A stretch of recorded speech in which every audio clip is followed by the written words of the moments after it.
Muchas gracias, muy buenas tardes para todos. Es un placer estar con ustedes esta tarde para conversar, para hablar, para reflexionar sobre lo que significa la educación inclusiva, sobre lo que significa la inclusión de la niñez con discapacidad, tanto para América Latina y el Caribe como individualmente en donde estemos en este momento.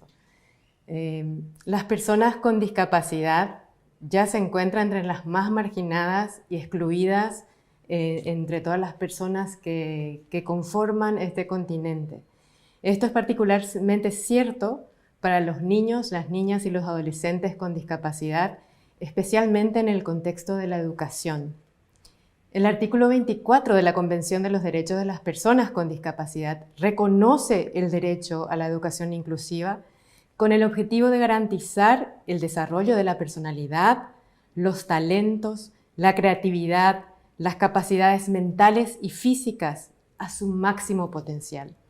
Además de ser un derecho, la educación inclusiva es también un facilitador de otros derechos que permiten a los niños, niñas y adolescentes con discapacidad prosperar y participar efectivamente en la sociedad. La educación debe ser accesible, incluidos los materiales de aprendizaje, los planes de estudio, la infraestructura, los espacios recreativos, las instalaciones de agua y saneamiento y el transporte. Sin embargo, a menudo los niños y niñas y adolescentes con discapacidad todavía quedan atrás. Según estimaciones oficiales de UNICEF, hay 240 millones de niños, niñas y adolescentes en el mundo con una discapacidad y estamos hablando de 19.1 millón de niños, niñas y adolescentes en América Latina y el Caribe. Esto representa 1 de cada 10 niños entre nosotros. En comparación con los niños sin discapacidades, los niños con discapacidades tienen 24% menos probabilidades de recibir atención y estimulación temprana, por ejemplo, cuando hablamos de la primera infancia.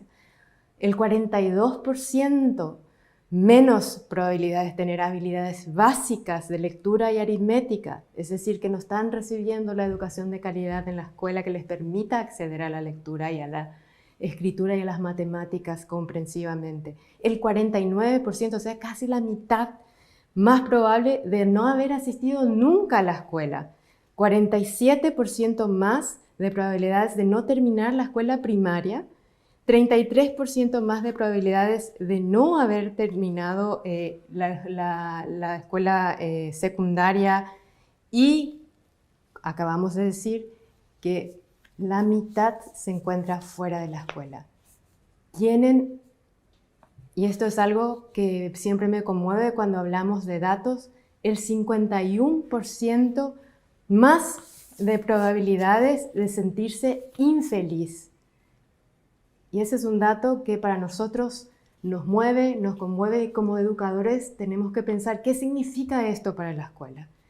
Cuando llegan a la edad de la escuela secundaria superior, el 43% de los niños, niñas y adolescentes con discapacidades, casi todos los niños con discapacidades más graves, están fuera de la escuela, como repetía.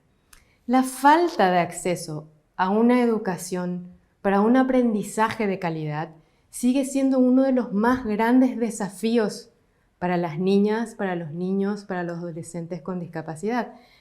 Hablábamos de las instalaciones educativas inaccesibles, el uso de planes de estudios inflexibles, la ausencia de dispositivos de apoyo, la inaccesibilidad de materiales de aprendizaje y presencia de maestros sin formación requerida para prestar apoyo a las diversas necesidades de aprendizaje en el aula representan barreras a las que se enfrentan las y los estudiantes con discapacidad.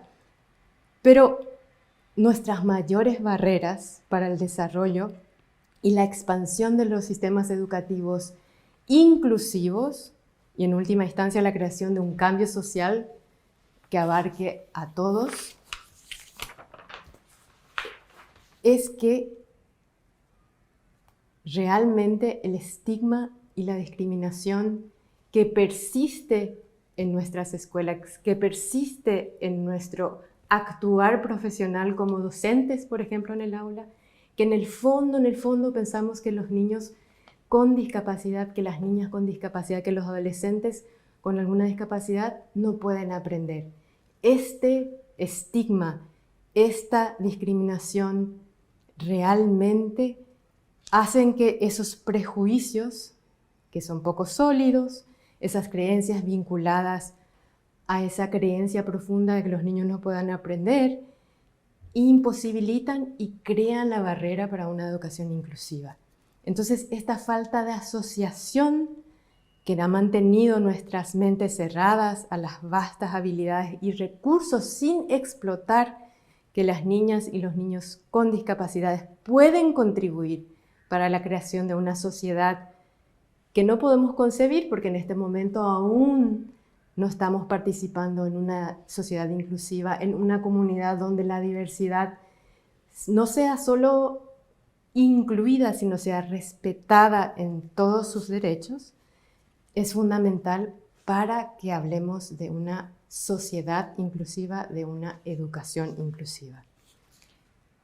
Entonces es fundamental que comencemos a comprender las normas culturales que excluyen a las personas con discapacidad mediante preguntas amables y curiosas sobre nuestros propios prejuicios y prejuicios personales. Una vez que se haya llevado a cabo esta reflexión y se ha realizado una educación de sensibilización sobre la discapacidad, es decir, de entender, de comprender a las personas de diversas maneras y de comprender lo valiosa que es esta diversidad, es posible disipar el estigma cultural más grande que existe en nuestras culturas. Que los niños y las niñas con discapacidad en el fondo no pueden aprender. En el fondo, realmente, los maestros que creemos esto, pensamos que la educación inclusiva es una pérdida de tiempo, pero no lo es. No lo es por lo valioso que es la participación de cada uno de nuestros niños y del aporte a la diversidad que ellos traen al aula, que ellos traen para enseñarnos una manera diferente de pensar, para enseñarnos una manera diferente de contar, para enseñarnos una manera diferente de ver el mundo y de resolver un problema de matemáticas de 5 maneras diferentes, por ejemplo. Eso aprendemos gracias a la diversidad. Comprender claramente que la educación es un derecho humano genera un efecto de cascada al construir asociaciones basadas en la defensa que incluyen a niños y adultos con discapacidades en todas las fases de los planes. Estas relaciones de colaboración se ven reforzadas por estrategias de comunicación significativas, utilizando tecnología innovadora que brinda la conexión sensorial y emocional que las personas necesitan cuando trabajan juntos hacia la meta común. Y al cuestionar nuestras creencias sobre la validez y establecer relaciones basadas en la experiencia de trabajar juntos, una por una, esas barreras van a ir cayendo. Esa barrera tan grande de la que hablamos, que es una de las cosas que tenemos que trabajar muy fuerte. Entonces, estas barreras para la educación inclusiva van a desaparecer y podremos lograr ese cambio social verdadero que busca la educación.